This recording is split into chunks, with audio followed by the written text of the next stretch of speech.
Praise the lord. యేసు నామమే జయము. మన రక్షకుడు, మన విమోచకుడైన యేసుక్రీస్తు అతి పరిశుద్ధమైన నామంలో అందరికీ వందనాలు.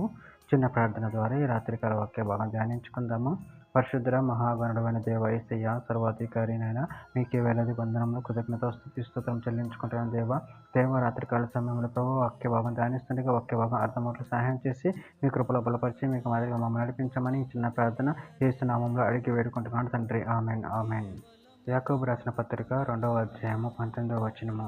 దేవుడు ఒక్కడే అని నువ్వు నమ్ముచున్నావు, అలాగూ నమ్ముట మంచిదే. దయ్యములు నమ్మి వణుకుచున్నవి. ఆమె దేవుడి వాక్య భాగం దీవించును కాక.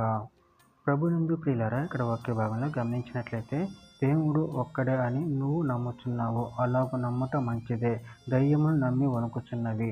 అదేవిధంగా వాక్య భాగంలో గమనించినట్లయితే జకర్యా గ్రంథం 14వ అధ్యాయం 9వ వచనంలో యెహోవా సర్వలోకమునకు రాజయ్యుండెను. ఆ దినమున యెహోవా ఒక్కడే అనియు ఆయనకు పేరు ఒక్కటే అనియు తెలియబడును. కొరింథీయులకు రాసిన మొదటి పత్రిక 8వ అధ్యాయం 6వ వచనం. ఆకాశమందైనను భూమి మీదనైనా దేవతలనబడినవి ఉన్నను, మనకు ఒక్కడే దేవుడున్నాడు. ఆయన తండ్రి. ఆయన నుండి సమస్తమును కలిగెను. ఆయన నిమిత్తం మనమున్నాము. మరియు మనకు ప్రభు ఒక్కడే, ఆయన యేసుక్రీస్తు. ఆయన ద్వారా సమస్తమును కలిగెను. మనము ఆయన ద్వారా కలిగిన వారము. తిమోతికి రాసిన మొదటి పత్రిక 2వ అధ్యాయం 5వ వచనం. దేవుడు ఒక్కడే, దేవునికి నరుల మధ్యవర్తియు ఒక్కడే, ఆయన క్రీస్తు నరుడు. యెషయా గ్రంథం 44వ అధ్యాయం 6వ వచనం. ఇశ్రాయేలు రాజైన యెహోవా, వారి విమోచకుడైన సైన్యములకు అధిపతి యెహోవా ఇలాగూ సెలవిచ్చుచున్నాడు, నేను మొదటివాడును కడపటివాడును, నేను తప్ప ఏ దేవుడును లేడు.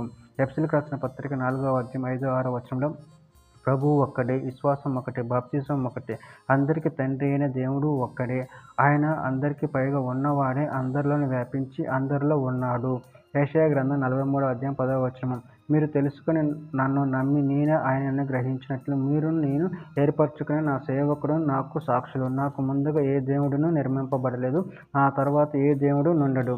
మార్కు సువార్త 12వ అధ్యాయం 29వ వచనం. అందుకు యేసు ప్రధానమైనది ఏదనగా, ఓ ఇశ్రాయేలు వినుము, మన దేవుడైన ప్రభు అద్వితీయ ప్రభువు. చివరిగా ఒక మాట, రోమీయులకు రాసిన పత్రిక 3వ అధ్యాయం 30వ వచనం. దేవుడు ఒక్కడే గనక ఆయన సున్నతి గలవారిని విశ్వాసం మూలముగాను, సున్నతి లేని వారిని విశ్వాసం ద్వారాను నీతిమంతులుగా తీర్చును. ఆమె దేవుడి వాక్య భాగం దీవించిన కాక. చిన్న ప్రార్థన చేసుకుందాము. పరిశుద్ధుడ, ప్రేమగల దేవ యేసయ్యా, మీరు ఇచ్చిన వాక్యదానాన్ని బట్టి ప్రభు కృతజ్ఞతలు చెల్లించుకుంటున్నాను తండ్రి. మీరు అద్వితీయ దేవుడే ఉన్నారు ప్రభు, మీరు ఒక్కరే మాకు దేవుడే ఉన్నారు ప్రభు. దాన్ని బట్టి ప్రభు కృతజ్ఞతలు చెల్లించుకుంటూ మీ ప్రేమ కృపను మమ్మల్ని నిరంతరం కాచి మీకు మాదిరి మమ్మల్ని నడిపించమని చిన్న ప్రార్థన యేసు నామములో అడిగి వేడుకుంటున్నాను తండ్రి. Amen amen amen.